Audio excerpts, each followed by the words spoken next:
इन दिनों लोकसभा की कार्यवाही चल रही है। किसान आंदोलन पर सभी नेता जमकर बरस रहे हैं। कल उत्तर प्रदेश के पूर्व सीएम अखिलेश यादव ने किसानों की समस्याओं को सदन में उठाया और कानून की कमियां भी बताई। लेकिन दूसरे दिन लोकसभा की कार्रवाई विधिवत शुरू हुई। जैसे ही आगरा के सांसद प्रोफेसर एसपी सिंह का नंबर आया तो उन्होंने अखिलेश यादव को उनकी पार्टियां और उनकी क्रियाकलापों को याद दिला दिया। और इतना ही नहीं, ओवैसी से भी कहा कि परिंदे कभी भी किसी भी मस्जिद पर या मंदिर पर जाकर बैठ जाते हैं, लेकिन ओवैसी आप एक ऐसे परिंदे हो जो कि सिर्फ मस्जिद पर ही जाकर बैठते हो। वहीं सदन की कार्रवाई के दौरान प्रोफेसर ने एक शेर भी सुनाया। उन्होंने कहा, 21 में 24 का खौफ नजर आ रहा है, तमाम चेहरों पर खौफ जारी है और एक चिराग अंधेरों पर कितना भारी है। उन्होंने वैक्सीन पर सपा मुखिया को आड़े हाथों लिया। उन्होंने कहा कि सपा मुखिया कहते हैं कि ये भाजपा की वैक्सीन है, इसे नहीं लगवाऊंगा। इसी दौरान उन्होंने राहुल गांधी को बातों ही बातों में उनकी पार्टी के क्रियाकलापों को याद दिला दिया। और प्रोफेसर ने क्या क्या कहा, आप खुद सुन लीजिएगा। मैंने अभी 3 वक्ताओं के भाषण सुने, 2 की पंजाबी बहुत शानदार थी, लेकिन मैटर देश के किसानों को और देश को गुमराह करने वाला था। मान साहब का और बिट्टू भाई का। और एक बहुत अच्छी लाजवाब उर्दू में बोल करके गए हैं, लेकिन फिरका प्रस्त उनका भाषण था। आज मैच फंस गया था अभी 20 मिनट पहले।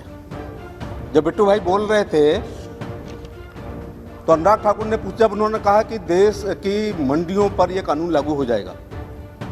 बहुत सिंपल तरीके से दोनों पंजाबी में ही बात कर रहे थे। अनुराग ठाकुर ने पूछा, एक मंत्री की हैसियत से हम भी पूछ सकते हैं कि कौन से धारा के, कौन से पेज के, कौन से पैराग्राफ में ये लिखा हुआ है कि मंडियों पर यह कानून लागू होगा।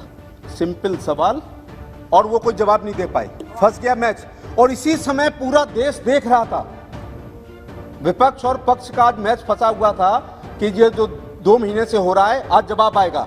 मुझे दुख के साथ कहना पड़ रहा है कि आज सिद्ध कर दिया कि बिट्टू भाई कि देश को आप भ्रमित कर रहे हैं। किसी भी पैराग्राफ में किसान की मंडी समिति पर यह कानून लागू नहीं होगा। और इस पर आप इतना बौखला गए कि फिर तू तो रात पर आ गए। तो मैच फंसा हुआ था आज।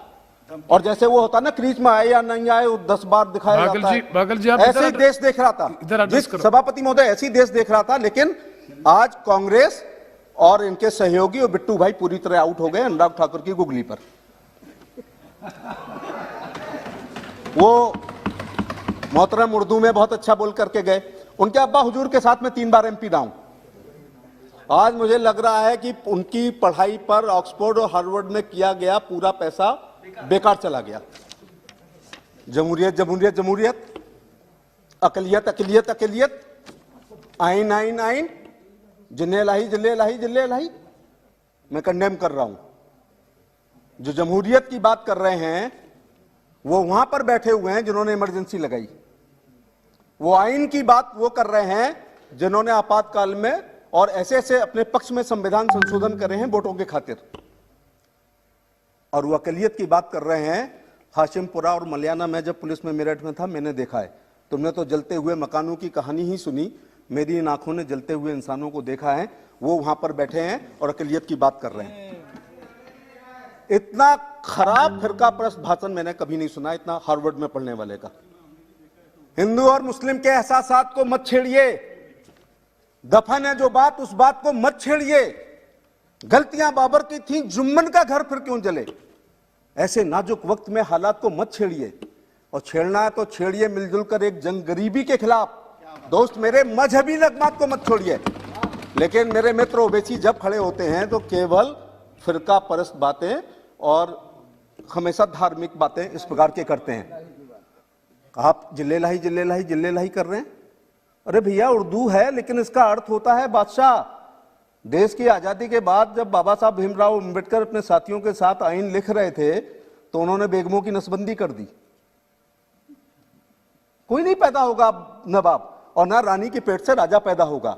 अब बैलेट बक्से से गरीब जनता अपने सेवक को चुनेंगे। और जिसको आप जिले लाई कह रहे हैं वो अपने को प्रमुख सेवक कहता है और वो अपने को चौकीदार कहता है। पहले उन्होंने कहा, प्रधानमंत्री ने, कि चौकीदार हूं। बाद में हमने टी शर्ट पहनी कि मैं भी चौकीदार हूं। उनको जिले लाई कहना क्या ये उचित है? इसलिए कई बार ओवैसी भाई तुम्हारे भाषण को लग के अच्छा था कि परिंदा और पक्षी भी अच्छे होते हैं। क्योंकि परिंदे कभी फिरका प्रस्त नहीं होते, कभी मंदिर पे जा बैठे, कभी मस्जिद पे जा बैठे, और तुम केवल मस्जिद पे ही जाके बैठते हो, कभी मंदिरों की तरफ ये परिंदा कभी बैठता भी नहीं है और देखता भी नहीं है। सर, मैं कहना चाह रहा था कि भाषण सुन रहा हूं मैं, विपक्ष के सब बड़े नेता बोल लिए हैं। 21 में 24 का खौफ नजर आ रहा है, 21 में 24 का खौफ नजर आ रहा है, तमाम चेहरों पर खौफ जारी है, एक चिराग अंधेरों पर कितना भारी है। इसलिए तो मैं इस युग की सबसे बड़ी उपलब्धि, युग शताब्दी नहीं, इस कलयुग की सबसे बड़ी उपलब्धि और इस शताब्दी का सबसे गैर जिम्मेदार बयान पर अपनी बात कहना चाहूंगा। अभी तो ये आपकी नोकझोंक की वजह से मेरा ये भाषण हुआ। सुना है समुद्र मंथन हुआ था, ऐरावत हाथी निकला था, और चेसरवा घोड़ा निकला था, पारिजात का फूल निकला था, कामधेनु गाय निकली थी, विष और अमृत निकला था, निकला होगा। लेकिन इस कलयुग में जब वैश्विक महामारी थी, कोई एक देश की नहीं थी, तो मोदी जी के नेतृत्व में हमारे वैज्ञानिकों ने, हमारे चिकित्सकों ने जो अमृत निकाला है उसका नाम वैक्सीन है, पूरे कलयुग की।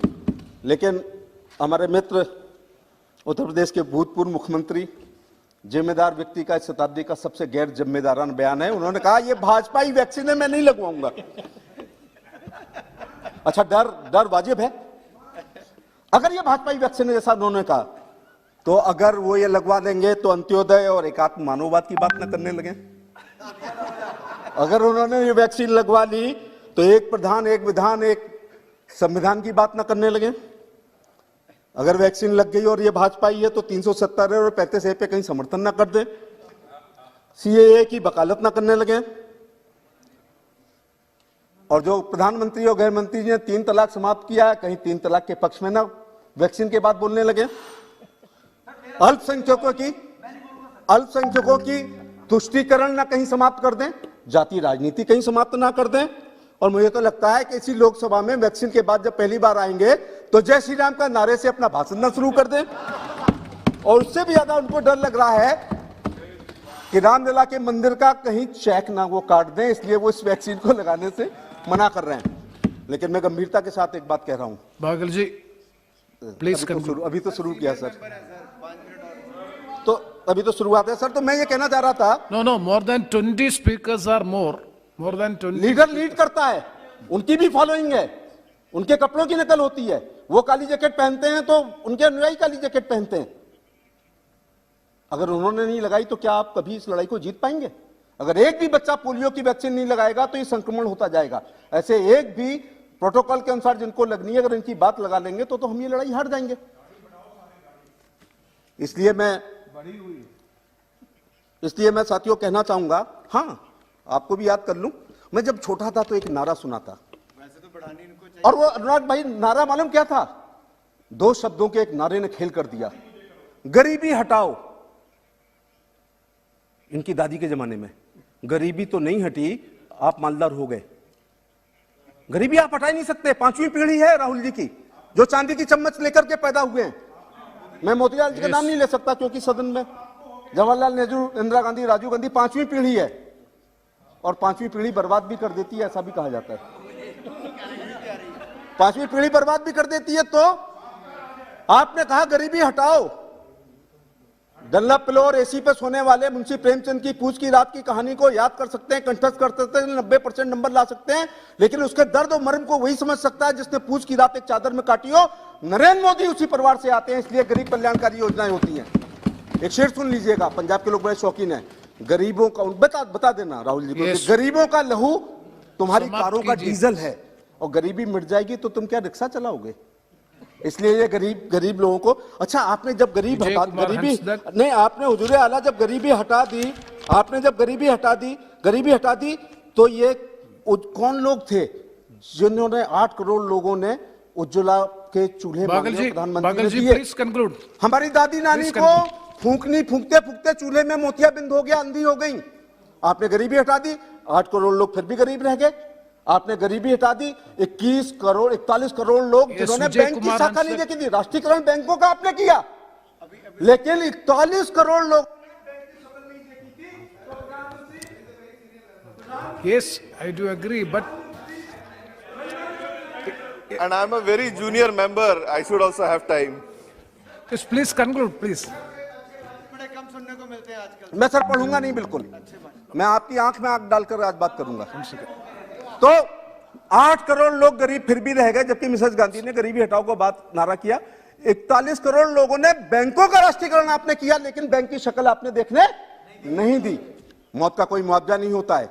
एक शेर है कि मैं अपने बच्चों के खातिर जान ही दे देता, लेकिन गरीब की जान का मुआवजा कम है। मोदी जी ने 2 लाख रुपए, अगर कोई देवी आपदा में मरेगा तो केवल 3 नए पैसे प्रतिदिन के बीमा पर, सर जो सिक्का आपने बंद कर दिया फाइनेंस वालों ने, उस 3 Yes. पैसे प्रतिदिन के हिसाब से 12 रुपए सालाना के हिसाब से 2 करोड़ रुपए मिलेगा। और इसी प्रकार से 9 करोड़ लोगों को 11, इस प्रकार से 21 करोड़ 2 लाख रुपए मिलेगा। क्या आपका बिजनेस नहीं चल रहा? क्या आपके पास कोई ग्राहक नहीं आ रहा? तो घबराइए मत। टोमिंडर ऐप आपको रोजगार की 100% गारंटी देता है, साथ ही सर्विस भी, वो भी घर बैठे। अगर आप किसी प्रकार के सर्विसमैन हैं, जैसे electrician, plumber, carpenter, fridge repairer, AC repairer, washing machine repairer, mechanic वगैरह, तो आप टोमिंडर ऐप में सर्विस प्रोवाइडर में रजिस्टर हो जाइए और उसके बाद आप भी पैसा कमाइए, वो भी हर बुकिंग पर। तो डाउनलोड कीजिए अभी टोमिंडर ऐप। साथ ही अगर किसी व्यक्ति को किसी भी प्रकार की सर्विसेज की आवश्यकता हो तो यूज एज कस्टमर में लॉगिन कीजिए और घर बैठे पाएं हर प्रकार की सर्विसेज। तो सही है ना, टोमिंडर रोजगार भी और सेवा भी। तो देर किस बात की, अभी डाउनलोड कीजिए टोमिंडर ऐप।